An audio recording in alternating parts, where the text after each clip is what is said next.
The House Oversight Committee has subpoenaed the Jeffrey Epstein estate. That's the latest, as of September 8th, seeking documents including this notorious birthday book, financial records, and client contact list as part of a broader investigation in the Epstein network and potential government misleading. So they're asking yet more information.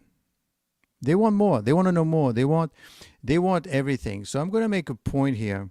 I'm going to make 10 points that I think that are important. The first one is that MAGA wants to know what really happened. 1. 2, MAGA wants to see everything. What else is going on?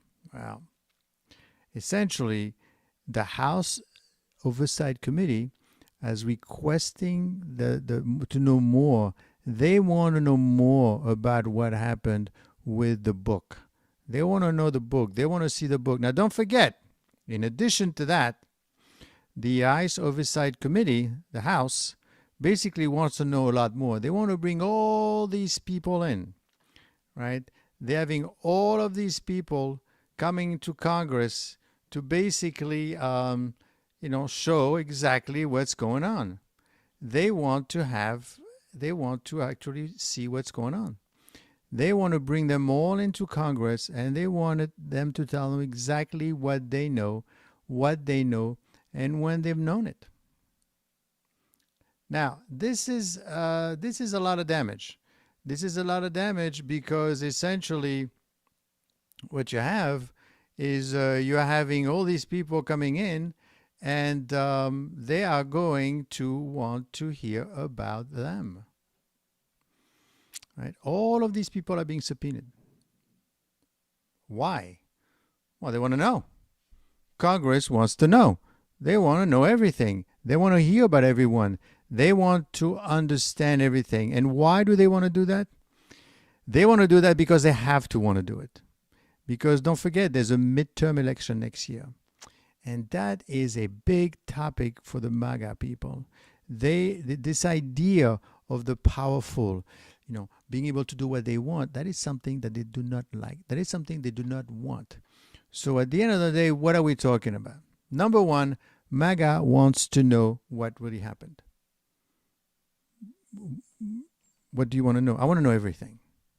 Because obviously, out of everything that has happened, one died and the other one is in jail, and that's it. No one else is responsible. Very hard to believe, according to them. Number two, they want to see everything. I mean, they're bringing all these people out. As you could see, there's a lot of people there. We're talking, and one in particular they want to see, and is more relevant. Even the Clintons are going to be there. The former Department of Justice. They want to the district attorney, the attorney general. They want to see everyone that was involved. Now, obviously, that is not everyone that has been involved, but it's a mix of Republicans and Democrats. I guess it's depending on how you view this thing. Well, how come this person is not being brought in, and how come he's being brought in and she's not? The point is, lots of people are going to be going to Congress, and MAGA wants it to be public. Unfortunately, it is not going to be public. If you look at who's going to be. He's going to be Bill Clinton. He's going to be there October 14th. Hillary Clinton's going to be on October 9th. Bill Barr, remember him? Former AGs, October 18th. Alberto Gonzalez, August 28th. Loretta Lynch, Merrick Garland, Eric Holder, Jeff Sessions, all former AGs starting, August 18th, I think? Yes. Then you got all former FBI directors coming in September 2nd, October 7th. Everyone is coming to town, and everyone is coming to Congress, and everyone is going to be talking. The only thing is, most of them, and even Ghislaine Maxwell, but she got a deposition. But it's probably going to be all of these are closed doors, except for one person. And I will tell you why this is relevant. All these people are closed door.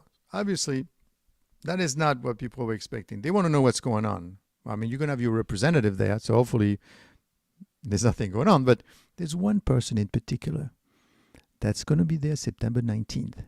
And that person is Alex Acosta, former U.S. Attorney General. What do we care about this guy? That's going to be likely a public hearing. For that one, they said, no, you're going to have to go on record on this one. You're on your own. We want to hear from you. Why is he relevant? Well, he's probably the most relevant of them all. He's directly relevant to the Epstein investigation because of his central role in the 2007 Florida non-prosecution agreement that allowed Epstein to basically escape serious federal charges. So in 2007, the U.S. Attorney for the Southern District of Florida approved a controversial plea deal with Epstein. Okay? So, no, but that's the point. That's exactly what they're after. They want a head. They want to show, you see, this is what we don't want. He had a sweetheart deal in 2007, and we don't like that. We want the rich and powerful to also suffer. We want them to be accountable. There's a lot of the MAGA movement, and I'll explain to you why this is important for the midterm election.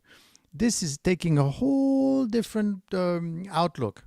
Epstein pleaded guilty, basically at that time, and serving 13 months in jail, and was granted extensive work release privileges or whatever. But in exchange, they decided not to pursue federal sex trafficking charges against him, despite evidence involving dozen of underage victims.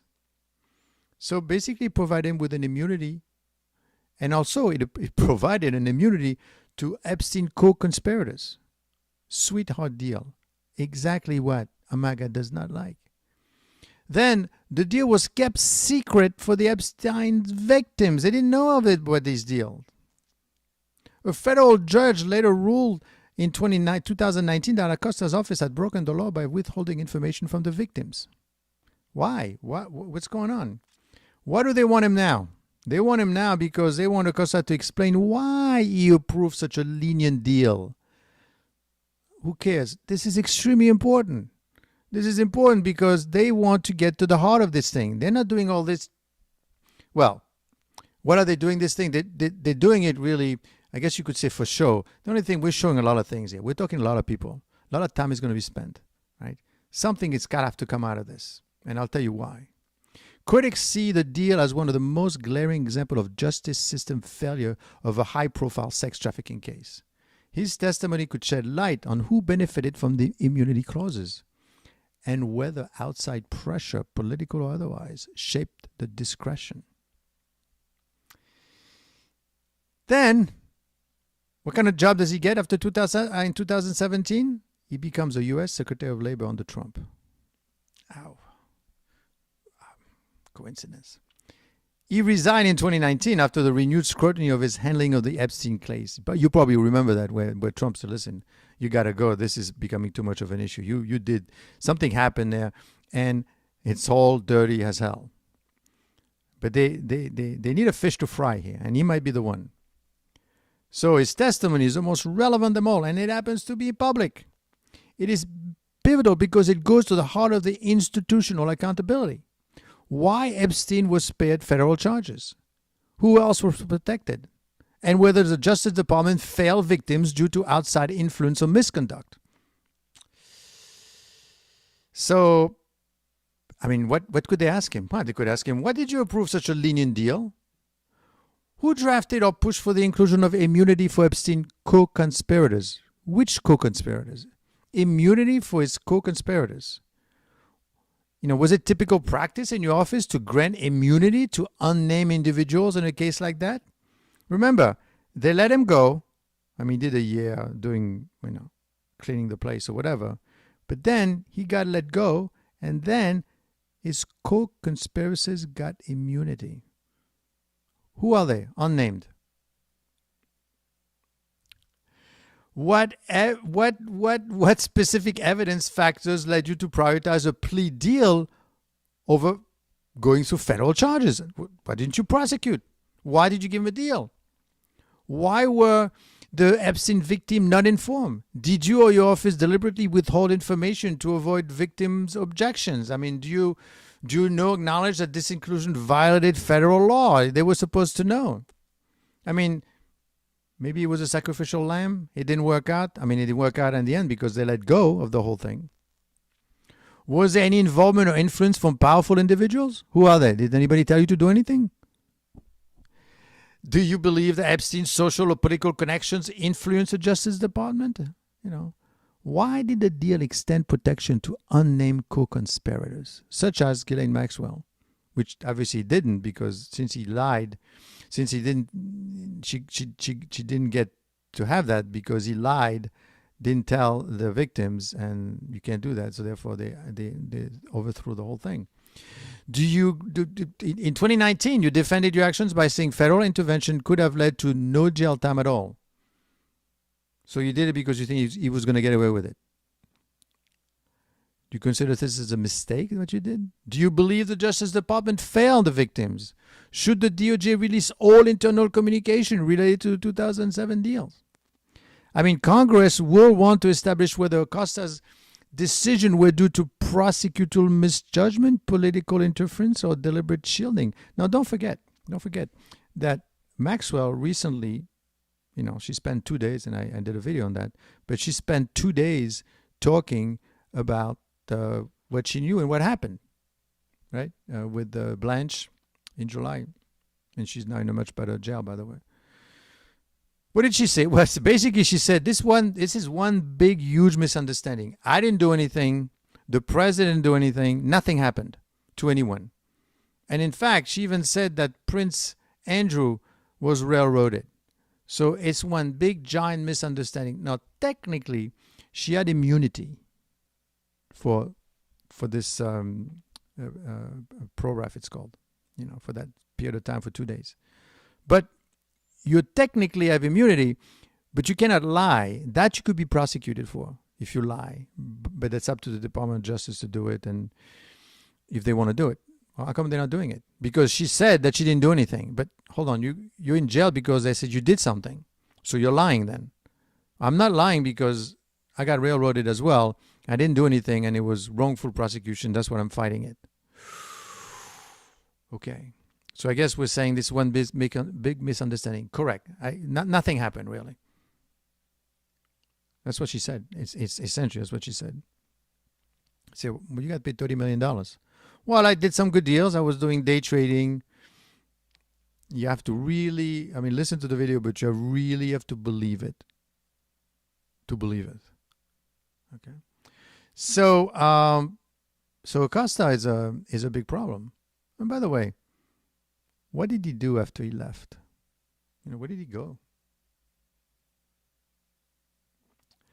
Alex Acosta is now, since he's a member of the board of directors of Newsmax, where he also serves as an audit committee chair, having joined the board upon the company's initial public offering earlier this year. What does a audit committee chair do? You audit? Feels interesting position, to say the least. But he has voluntarily agreed to testify before the House Oversight Committee on September 25th. I have nothing to hide. I'm talking. No problem at all. I am going to talk to everything that I know, and I'm going to talk to everyone, and I have no issue doing it. So the question is, all right, so fine. Besides the idea that this is going to be a lot of people coming on board and talking and saying what they thought they think happened, and right, they're gonna come there and they're gonna spend like a good month talking about this. Basically, they're gonna go from I think they are starting sometimes in August 18th. August 28th, September 2nd, 9, 19, 30, October 2nd, 7, 8, 4. This is going to go until August 14th, this testimony. That is going to take a long time. The question is this.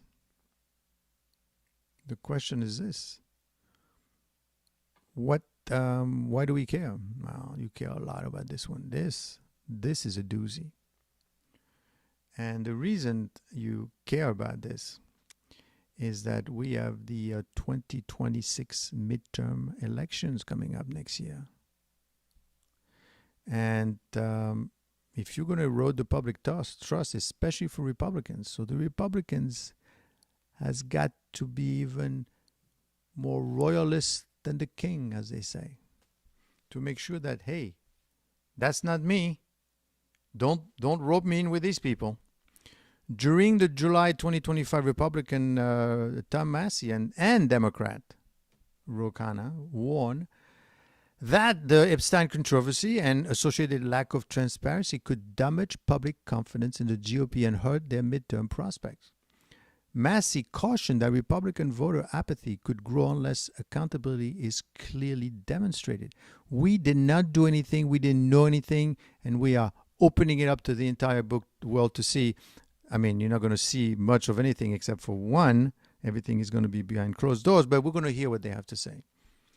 In other words, if the voters perceive the GOP as shielding powerful figures from consequences, it may depress the turnout around the party's own base. I say, I thought this was different this time. After all, that's why we elected the president.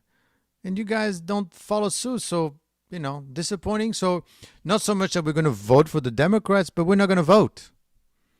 And that's going to depress the turnout. And that could change the balance of power in Congress. This is a big deal, and it's becoming a big deal starting very soon, starting in August. Okay? So, congressional scandals have repeatedly shifted electoral ties. In 2006, I don't know if you remember the Mark Foley scandal, it contributed to a major GOP defeat. Several analysts linked the party's loss of control because of what happened in Congress. So even though, all these people, right, all these people are going to come to Congress and they're going to testify and they're going to say, this is what we did, and, they're going to come to Congress and they're going to talk for like 2 months. No one is going to go to jail. Right? No one is going to go to jail. But what may end up happening is that you could shift some political tide. The potential political benefits for Democrat, strategic leverage by minority lawmakers. Republican Robert Garcia, the ranking member of the House Oversight Committee, has already secured bipartisan support for a subpoena demanding the release of Epstein-related files, a move seen as a power play by Democrats to cite oversight of transparency. We want to see everything. This positions the Democrats as champion of accountability, while the Republicans are on the defensive. As you could see, what's really going on is this positioning happening here. This is very important. This is very important because depending how you come across, remember, no one is going to jail, okay? No one is going to jail here. Congress doesn't have the power to unless you lie to Congress, that's a different story, but they don't have the power to send you into jail and, go and sit with Ghislaine Maxwell in the jail that is called the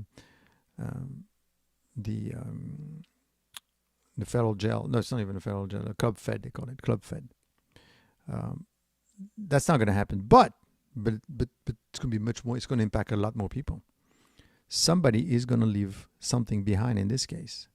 I mean, remember the Democrat, the ranking Democrat is saying, "I am pure, and therefore we want more." And what's happening? The Republicans are on the defensive, right? They're kind of defending themselves, like, "Well, you guilty?"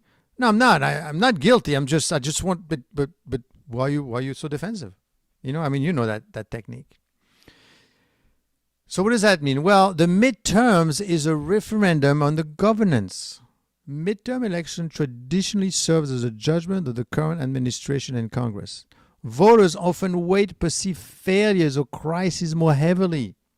A fractured response to the Epstein controversy, especially if the public sense is protective against the elites, reinforces narrative of the eliteness, of the rich, right? And Trump's broader election tactics might be under scrutiny. President Trump is actively leveraging executive powers. Remember, Trump and the presidency is able to do all the things that they could do is because they have the power behind them. Once they lose that, I mean, look what they're doing. They're taking over 10% of Intel. Have you heard anyone complaining about it?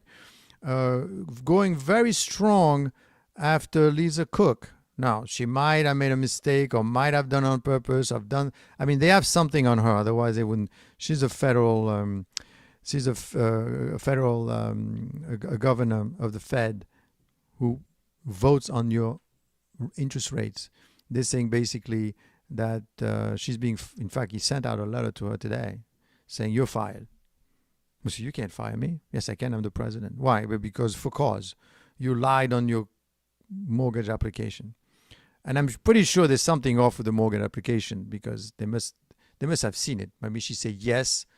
When you says, is this your president, your resident, your primary residence? Yes, it is. And that house too? Yes, both of them. You say, how could that be? Now, but this is a personal matter. Technically, it's nothing to do with gross incompetence on the job.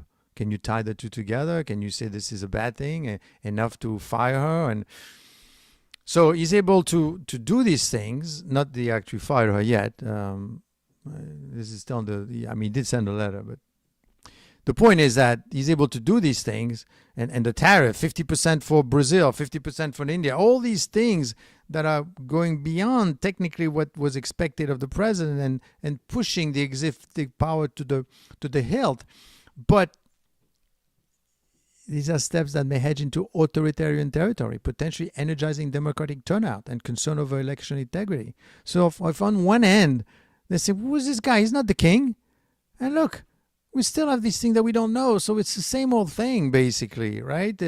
And you might lose that base that trusted you. It's a very complex situation, okay? But you have to be careful. Taken together, combined institutional overreach and controversy amplifies stakes around democratic accountability and issues voters may weigh heavily at the polls. Before you say, 50% on India, why not? After all, they're taxing the U.S. and we are highly dependent on them, and China, after all, they're taking advantage of the U.S. in certain extents. That is true. But we're highly dependent on them, and that's why we have to keep negotiating with China back and forth. But all these things, 10% ownership in Intel, okay, why?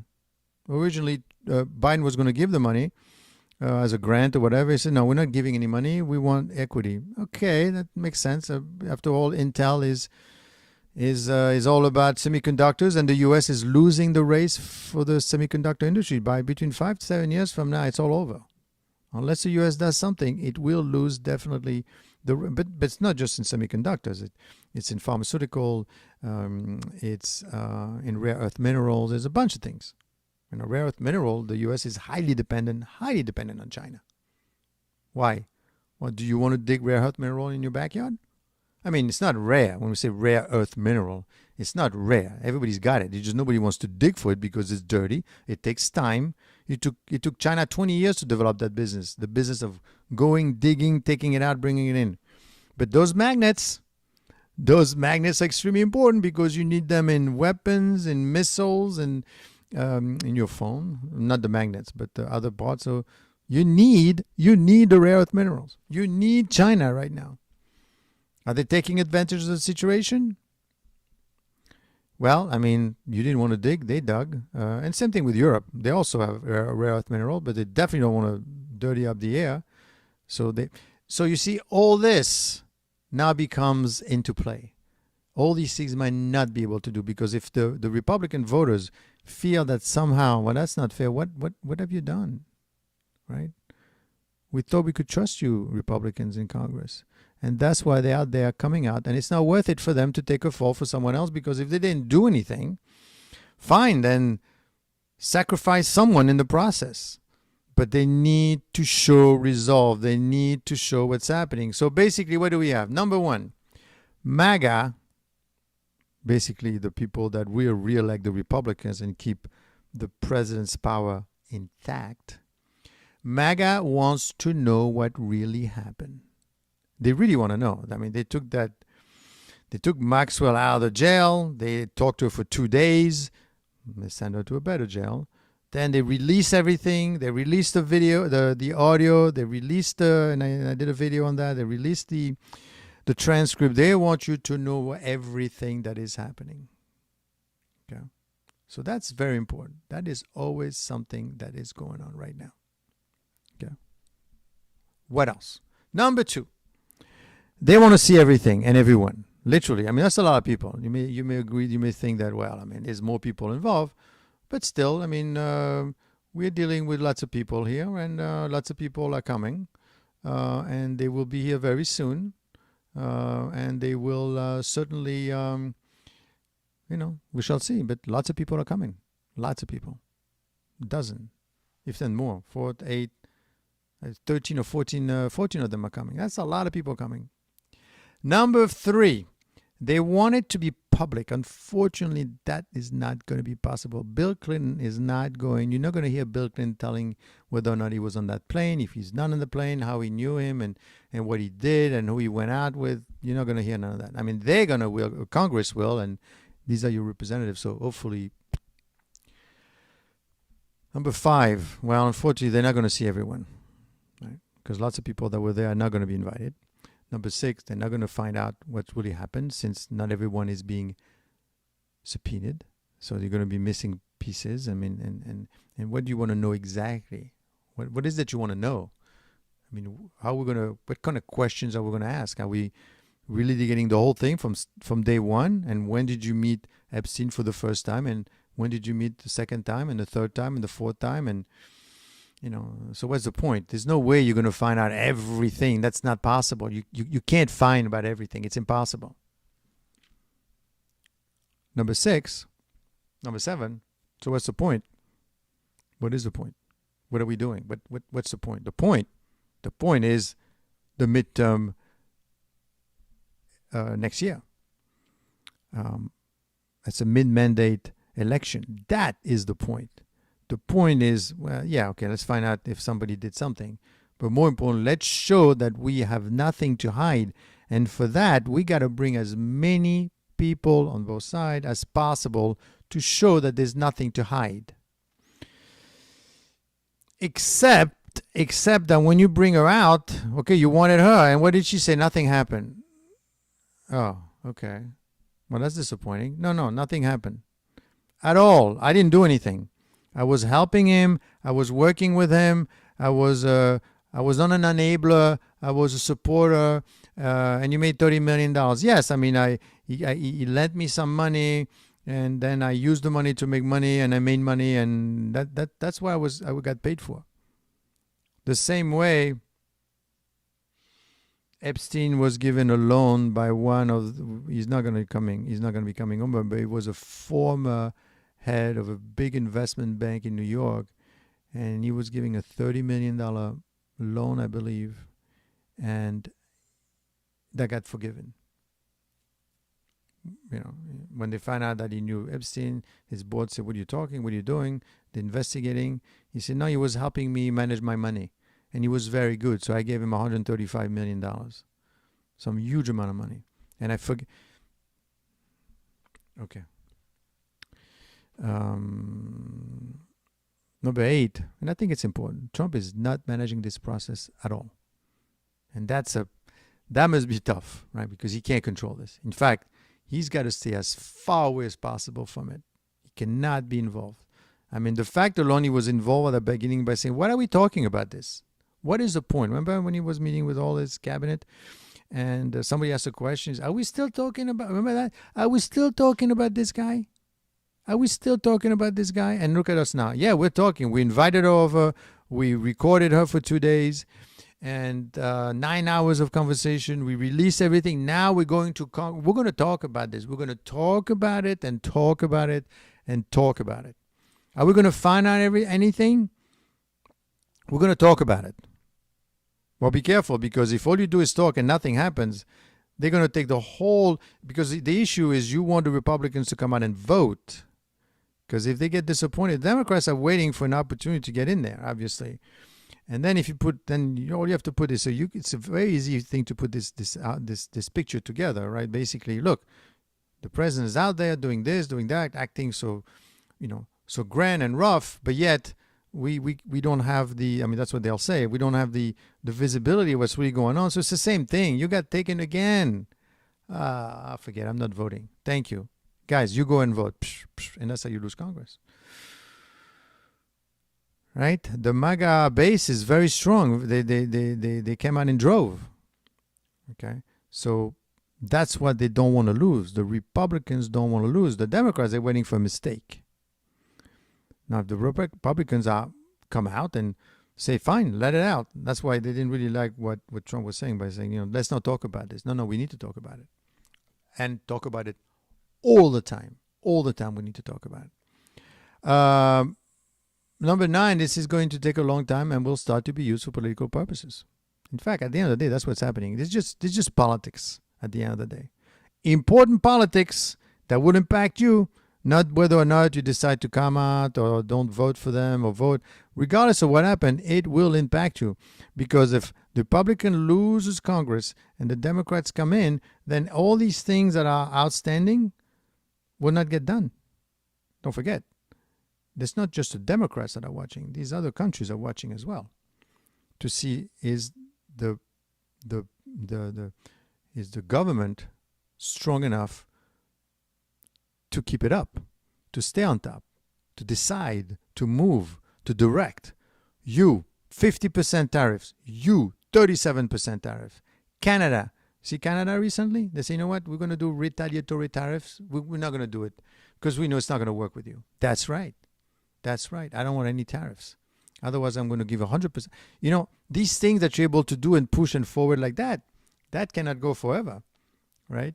So they have to be very, very careful. This could impact because obviously, don't forget, the stock market is up. But if it shakes the foundation, because right now, the president is probably going to, the government is going to get its way in terms of having the Fed governors on the side of the lowering the rates. In fact, on Friday, interestingly enough, I'm sure Powell is not being guided by anything, but instead of focusing on inflation, Powell is starting to focus on the job. And they're saying, hey, jobs are not so strong anymore. Maybe we should do something to help the job situation by reducing the rate. Aha! So now you're reducing the rates. No, but it has nothing to do with the pressures that I'm getting on. Does it or doesn't it? So now, of course, there's another foundation that's being shaken because now we don't know exactly if the Fed is acting on what they want to do or what they should do, right? Because now they're being pressured for obvious reason. Maybe for the right reason or for the wrong reason, but they're pressuring the Fed. And today, be careful because today, the 10-year yield has gone up. Why? Why do you care?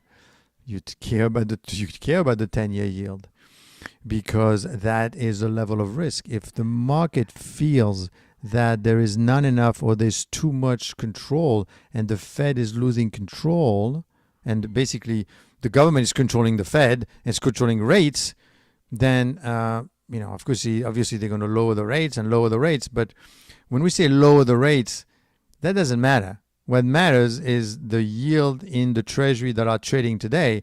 So that's going to be because that rate that we're talking about, which is a Fed fund rate, you are never going to see that rate. That's not going to impact you directly. You're not a bank borrowing money from one bank to the other. But if the 10-year yield goes up, right, and the 30-year yield goes up, that's going to impact your mortgage. That's the yield that you have to watch. And the moment that Trump announced that he had fired Lisa Cook, the yield went up. Slightly, but it went up. It's like a warning. Be careful. What are you doing? They need to be independent. Well, at least we need to believe that they're independent. So as you could see, lots of stuff in play. Lots of situation. And we have to be concerned. We need to be concerned about what's going on. We need to understand what's happening. And more importantly, we need to understand where we stand with this situation, which is not going anywhere fast, I would say, because you're not going to find out anything. You're not going to find anything because MAGA wants to know what's really happened. And how are you going to know? First of all, when you say what really happened, what do you mean by happened? Okay.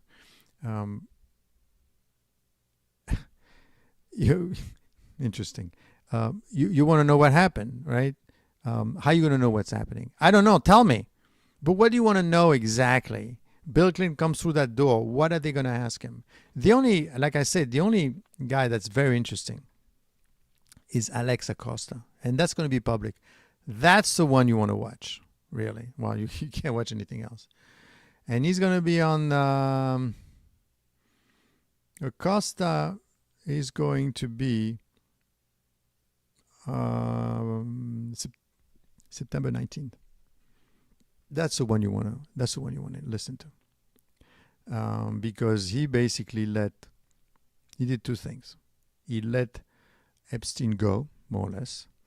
And then, interestingly enough, without naming the co-conspirators, the co-conspirators got immunity. The agreement also provided immunity to Epstein's co-conspirators, which critics argue shielded Ghislaine Maxwell and others from accountability. Who else were you referring to? Unnamed. Right? In the future, whoever. I'll do the 1 year and I'm fine. That was a sweetheart deal. Very good deal. And then obviously when it came out again in 2019, because that happened in 2007, he had to leave because people say that's too much. That doesn't pass the smell test. You gotta go. You gotta go. And he left, and he went to, he ended up at Newsmax as the audit chair. I don't know what the job description is, but so obviously then when they go in, they're going to ask him, right? They're going to say, wait a second. We got questions for you here, right? We got to ask you questions. They could ask, why did you approve such a lenient deal? One of the arguments that he made is, well, the reason I did that is because I didn't want him to get out. Okay. Did you or your office deliberately withheld information to avoid victim objections? Because eventually that came back to bite you. Were you ever contacted by politically connected lawyers about reducing the charges? Is he going to have a lawyer with him? I'm curious. Is he going to plead the fifth? Did you believe that Epstein's social or political connection influenced the Justice Department decision-making? These are the questions he's going to have to answer. These are the questions you're going to have to answer. And that's going to be a problem. Because I think at the end of the day, if someone out there did something... Now remember...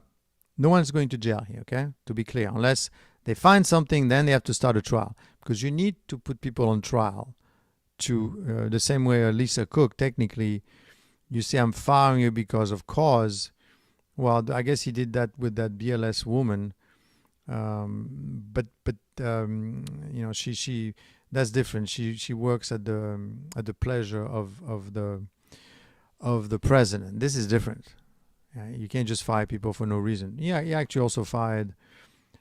He also fired the daughter of James Comey. Why? The daughter of James Comey. That's gonna be. It's amazing. He's one of the. He's featured there at the top. In the corner. That's him. His daughter prosecuted Maxwell, and she was fired. No reason given. Get out. That's because it's concerned that they're going to give clemency to Ghislaine Maxwell. And if she has the door, that's going to be a lot easier to do.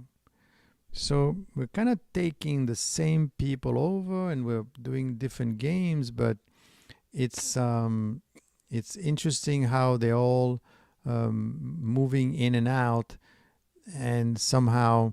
they want to show you that there's nothing to hide. So they're going to have to do a very good job, not only of showing you that there's nothing to hide, but at the same time to make sure that you believe it, that there's nothing to hide, and you find out everything. But by definition, you cannot possibly find everything, right? Because it's not a trial. No one is on trial here. Just the truth is on trial. But how are you going to know what's the truth? And especially when you don't hear everything, you're going to hear bits and pieces. You're only going to hear one testimony, I guess, and that's it. So unless this guy takes the fall for, or played the fifth and doesn't want to say, and start mentioning names, it's very dangerous, because it could go many ways. This could go many ways, and the point being that MAGA wants to know what really happened. Are you going to find out the 10 points that I'm making here? Is MAGA going to really find what's happening? You're going to hear lots of things, but what really happened in terms of what? You want to know if there was a list? Maxwell said there is no list. You want to know if someone was there and did something? Well, that person is not going to go to jail, and no one is going to tell him, well, I opened the door of the bedroom and I saw, I saw it. That's not going to happen either. So they want to know, were you involved? And give me more names. And right, it's not like you're looking for someone. Maybe if you were looking for someone in particular, did you see that person? That's one thing. But here we want to know what happened. What happened? If there was exchange of money, if he had Epstein, let's put it this way, Epstein, when he died, how much did he have? He had $560 million. And that's why it's very hard for the people to believe that, wow, this was just good business sense, I guess. Epstein's money, when he died, he had over $600 million. And he had $195 million in hedge fund and private equity investments. Okay, well, you made some investment and it went up and it's good. He had $56 million in cash. Who walks around with that kind of cash? Unless you're paying off people. $113 million. He had a home in Manhattan, Palm Beach. Okay, you like houses. Paris, fine. $18 million in planes, cars, boats. So he's got like a deck of cards with a bunch of things that he owns, that $200 million in other financial assets. I guess and $30 million she got. And she said basically that the reason I got that money is not that he paid me off. No, I worked and I earned it and I made some good deals. So let's be careful. And his will, again, very weird, his will just 2 days before his death. Epstein wills named 2 longtime associate executors to control distribution and shield beneficiaries from lawsuits and public disclosure. His parents, they passed away already, and his brother didn't get anything. So this is very, very weird. But it doesn't matter. It's great. The weirder, the more complicated, the harder it is to defend. And the longer you could sell the idea that, you still don't know everything. You still weren't told everything. And therefore, there's still more to know. So the Republicans really are not telling you what's going on. They said, no, what is that for us to know? We're trying to release everything, as you could see. And there's nothing. So that's going to be the game that's going to be played. The game is going to be played is going to show you that there is nothing to hide, because we're showing you everything, at least everything that we can show you. Are you going to miss a part? Yes, obviously. You're not going to see everything. That's not possible. Okay. But because now it's nothing to do with Epstein. He's dead. Doesn't care. She's in jail. Is she going to get... she's going to get out? Unlikely. Okay. I think she went in. She said everything that was to be said. What else is she going to say in front of Congress? Unless they don't forget, when she was talking to these people, Blanche, the assistant. By the way, we haven't seen Pam Bondi at all lately. Anyway, the assistant district attorney, the assistant attorney general, for 2 days. It's not what these people are going to get in Congress, right? It was just her coming and when did you meet him and what kind of business you had with him? Questions. There was no rebuttals, let's put it this way. When you're going to go to Congress, you could bet that, the Republicans are going to ask one type of questions. They're going to have to be more royalist than the king here, I will tell you, to really go after whoever it is, the Republicans or Democrats. And Democrats are going to see if there is an angle, and it's probably not going to be an angle. And what they're going to try to do is going to try to show you that, see, the Republicans are not doing enough. They're hiding something. There's something missing. So they want it to go bad, because if it goes bad, then the Republicans it's going to be a political. This is why it's a political game that's going to be played. She was basically transferred to daycare. It's called Club Fed, and that's the deal that she got. Because, if I'm the lawyer, her lawyer, I'm going to say, okay, what can she get clemency? As well, take it easy. We're going to give you immunity for what you're saying now, but clemency, forgive you completely. What do you bring into the table? And she gave everything away when she said the president had nothing to do with it. I had nothing to do with it. No one at all had anything to do with it. I don't know what he was up to. And I was railroaded into these things, but we had nothing to do. Even Prince Charles had nothing to do with it. And if you saw the video, the video that in fact, they made a couple of movies on him. You could see whoa, sounds a bit weird, but I guess it's all of this weirdness everywhere that there's something going on, but you can't pinpoint because you're not going to be told what's going on really. So that's a game that's going to be played. It's going to be a political game that's going to go on and on and on and on and on and on. And the winner is going to be the one, because obviously the Republicans are the defense. They're not defensive. They're the defend the position. They're like on the higher mountain. They're defending the attackings, right? So they cannot go any higher. They can only lose this battle. So they have to be very, very sure that they come out clean as possible. And if they have to sacrifice a few pounds, they're going to have to do it, because this is where it impacts you. If they lose, then everything that the president does from now on is going to say, nope, we can't do that. No. And by the way, those tariffs, you got to give the money back, because technically you don't have that kind of power. Not that the Democrats could do it, but it would weaken the position in front of the court, and it's going to be much more difficult to fight, to argue the fact that there's nothing to hide. It's a tough game. So, and essentially what will end up happening with them is that they're going to want to, I think the Alex Costa is relevant. No, the MAGA people in all this. So, what are the MAGA people doing and why are they so important? I will show you what. For example, they have endorsed the Ghislaine Maxwell DOJ testimony, the newly released DOJ transcript from Ghislaine Maxwell, including the statement that Trump never behaved improperly, have been widely circulated and praised among the MAGA influencers. They argue the transcripts help rehabilitate Trump's image. You may say, well, she's lying. Well, listen, you wanted her to talk, she talked, right? Then you should have never asked her to talk. They asked her to talk, and she told you, okay?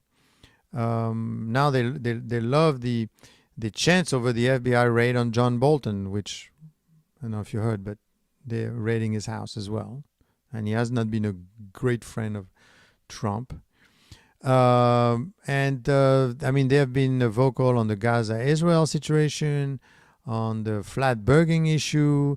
They've been everywhere. In fact, they're complaining about the Chinese student policy. President Trump announced supporting the admission of 600,000 Chinese students into U.S. There's spawned discontent among his MAGA base. So what are you doing? We don't want it, See what I mean? So, and that is definitely going to be it. That is also definitely going to be it. They're going to want to know what is going on, what are you doing, and when did you know? And again, what this channel is, and I would like to join this channel, is that this is not the Ghislaine Maxwell channel, or the Epstein file channel. This is the Black Swan channel. What is that about? This channel comes to you every day, and we analyze events that we don't expect and could influence the stock market, the job market, like I just showed you.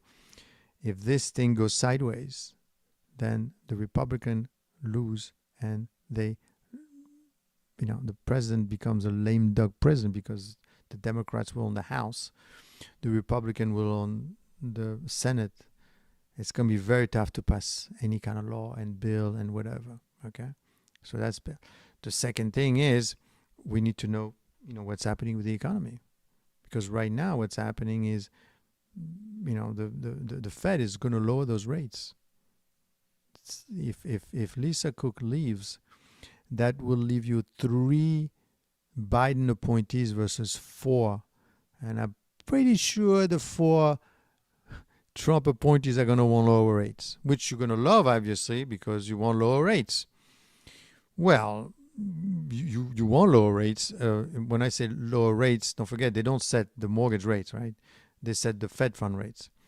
And hopefully, usually they tend to mimic what's happening in the 10-year yield. But if the 10-year doesn't behave like today, for example, the 10-year yield went up because of what's happening to Lisa Cook. They call it the bond vigilante. They're the one that tell you exactly what your rates are going to be, what your cost of capital is going to be. And if they fear there's concern and fear in the market, then those rates are going to go up, and the mortgage is going to go up. Everything is going to be more expensive, and obviously the government hates it because the U.S. owes $37 trillion. So when it's time for them to refinance that debt, that $9 trillion debt that they want to refinance, bam, it's going to cost you even more, right? So that is what you need to be careful about. You need to make sure it goes on and it doesn't go on for too long. We're also looking at the Russia situation and Ukraine. You thought there was going to be a peace treaty there? You have to understand that the strategy of the U.S. government, they don't want war, okay? And I think he wants a Nobel Peace Prize. But at the end of the day, what they really want, they want to make sure that Russia, India, and China stay away from each other. That's why he's trying to pull away and pry away Russia away from India and China. Trying to do the same thing with India. Now, of course, you could argue, is this the best way of doing it? Because India, in a couple of days, is going to have 50% tariffs, and they're not moving. They are having some interesting talks with the U.S. They understand what's happening.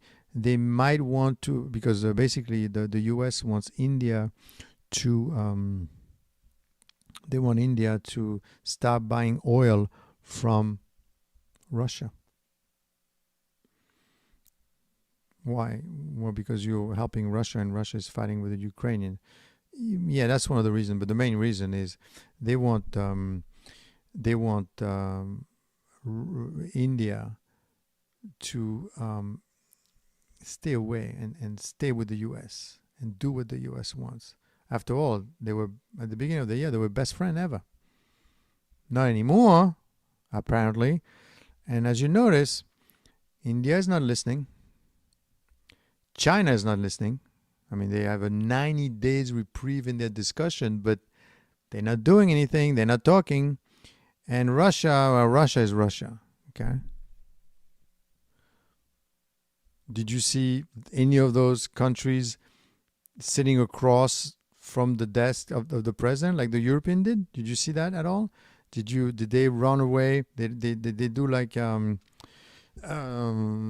president of Switzerland that has 39%? She jumped on a plane and she went to the U.S. and said, "What do you mean 39%? Switzerland, what have you done? What have we done to you?" Well, you're also protecting your agriculture quite a bit, quite frankly, your cheese.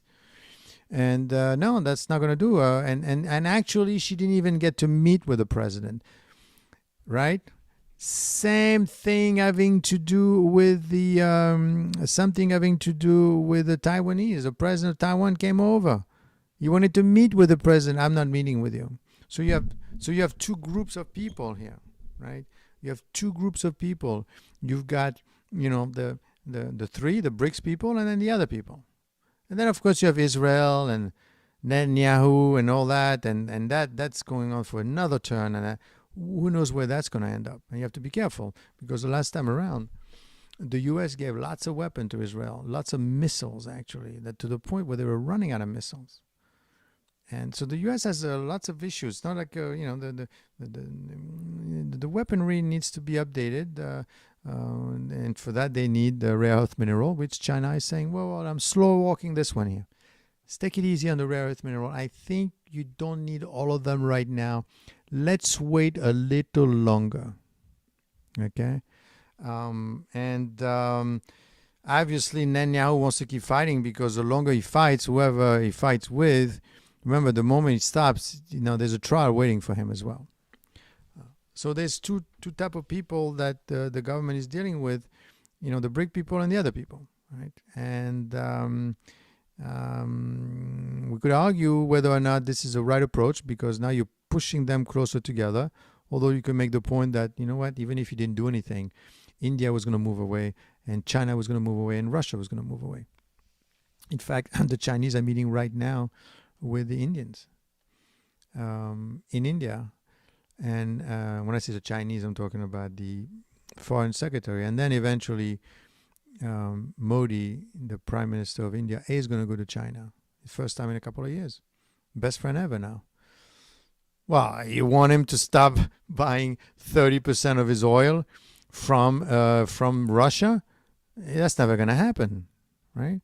Especially when they all know that everyone else is buying Russian oil, including the U.S. and including Europe. Yes. How is that? Because no one knows where the oil come from. So even the Europeans are buying, all you have to do is someone in Indonesia buy the Russian oil, and then you buy the oil from the Indonesian and say, oh, it's Indonesian oil. I don't know where the oil came from. Why am I going to test it? Right? So there's a whole gamut of, I did a video not too long ago on that as well. So it's a very complex situation to understand, but the point is that's what this channel is for. We're trying to figure out exactly what's really going on in this world, because it's moving very fast, and it's good. So far the US is doing great, where the market is up, the economy is going great, right? All these things are doing fantastic. But how long is that going to last? That is the question.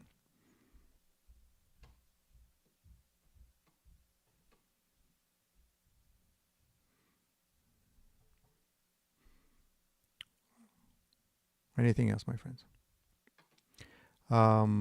So we'll see what happened at the. Let's see what happened during the hearings. I think that that should be quite interesting, to say the least. We'll see. We'll see what happens. But let's hope for the best on this one, because that could change a lot going forward. Hey, Jen Christian Bauer, how are you?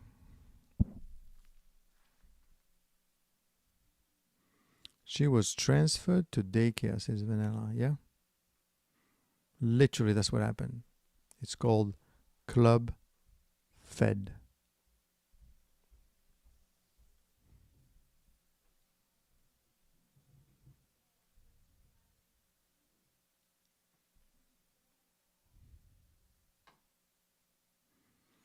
Over the next couple of days, we're going to have even more interesting topics, because now everything is coming to roost, I have to say.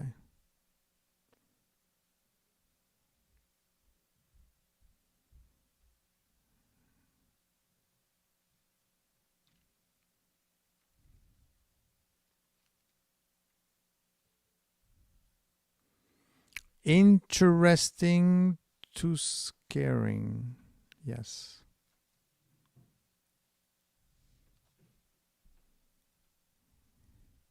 So there's a lot of things happening at the same time here. And I think it's important to at least to get a feel for the situation, right? Because you have to understand that these people, frankly, are playing chess here. and they're looking at several steps ahead. And you need to know what's going on because, if one thing you don't, for example, one thing you would want to happen is the inflation that takes off. There's some concern about that. But yet there's a strong push to lower the rates. And for some reason, the Fed chair now is focusing on the jobs. Although he was told that there were a problem with the jobs, and he really didn't pay attention for a while. Now he's looking at it. Why? Is he being pressured? Is this something else going on? We shall see. Okay, so I will see you tomorrow for some more live action and interesting situation.